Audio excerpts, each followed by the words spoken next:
What were the dumbest rules put in place at your school? Something would happen, like a dropped tray or a book loudly hitting a table, and the whole cafeteria would yell "Oh!" The administrators hated it and would try and get us to stop. One week it happened a couple of times in a day. The assistant principal stood on a chair and loudly declared that if it happened again, they were going to turn off the vending machines. Of course everyone yelled "Oh!" Immediately. He angrily walked over and ripped the cords for the vending machines out of the wall, only to be met with a chorus of more "Ohs." It was hilarious but also incredibly stupid. No shorts.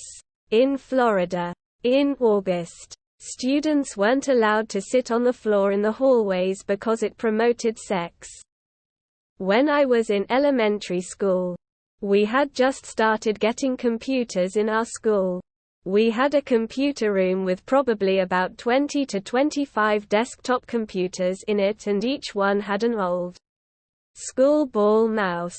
Well, one day, somebody got clever, opened the bottom of one mouse, and hid the ball somewhere, and didn't tell anybody. The principal was pissed. We had a school-wide assembly and she told all of us that the computer room was off limits until somebody told her where the single missing ball was.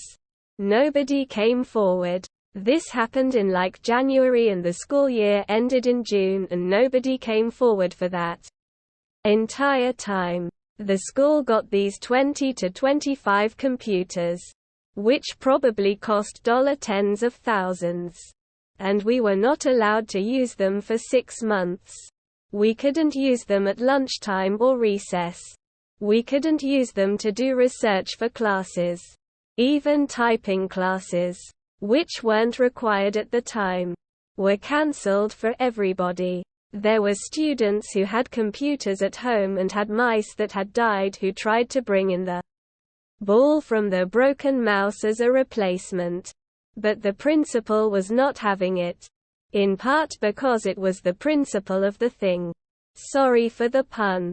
But I think also in part because she didn't really understand computers and thought that the ball from one mouse wouldn't work in another mouse.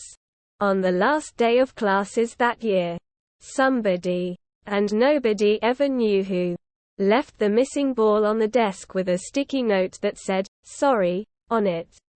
Rumor had it that it was a grade 9 student who was graduating from our school to the high school one town over, but it was never confirmed. The next year, the ban on computer use was lifted, but the principal had another school-wide assembly at the start of the year to tell us that should a mouse ball go missing again this year, the same punishment would be applied as last year. Nobody fucked around and found out that year. The song, Tequila, was banned because parents said it promoted underage drinking.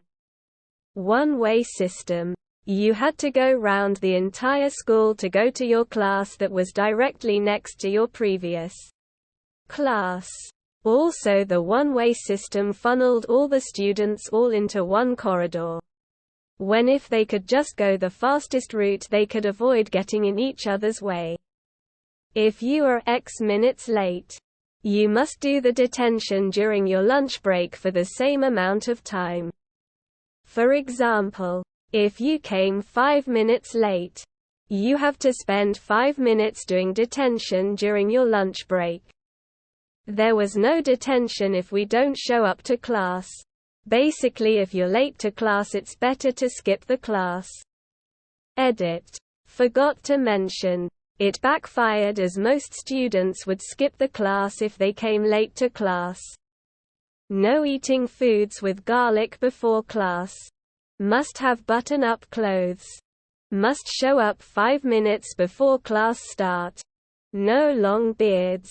Hair must be tied up or short and neat. Must not have contact with parents. This one I drew the one with, as I believe in good parent-teacher relations. On the flip side, the schools I taught in China forbade romantic relationships among teens. Like if you had a girlfriend in the school, they'd transfer you to a new one. Our school tried banning gang-affiliated clothing. I can tell you right now, the closest thing we got to gangs in my school was one kid who listened to Too Much 50 Cent and Eminem, and another who actually grew up in Detroit but was about as clean-cut as they come. But oh no, my camo patterned fall jacket that I got at Old Navy? I must be in a gang. That lasted all of a month, until about 1/3 of the school had been sent home for dress code violations multiple times. It was utterly arbitrary and nobody cared except for a handful of the administration. No hats. No jeans. They banned bright pink lipstick, so all the girls started wearing red. No showing up with images of teachers printed on items of clothing. No showing up with caricatures of teachers printed on clothing. No showing up with teachers' quotes printed on clothing. None of these actually happened. But one class kept the school board on edge. It was always dumb when they would outlaw whatever the new cool harmless fad was.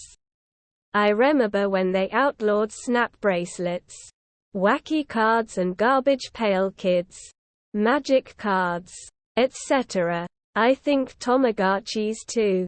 You can't wear the hood on your hoodie unless it was 55 degrees Fahrenheit or colder because gangs. Apparently people in gangs are the only ones that wear hoods on hoodies when it's above 55 degrees Fahrenheit.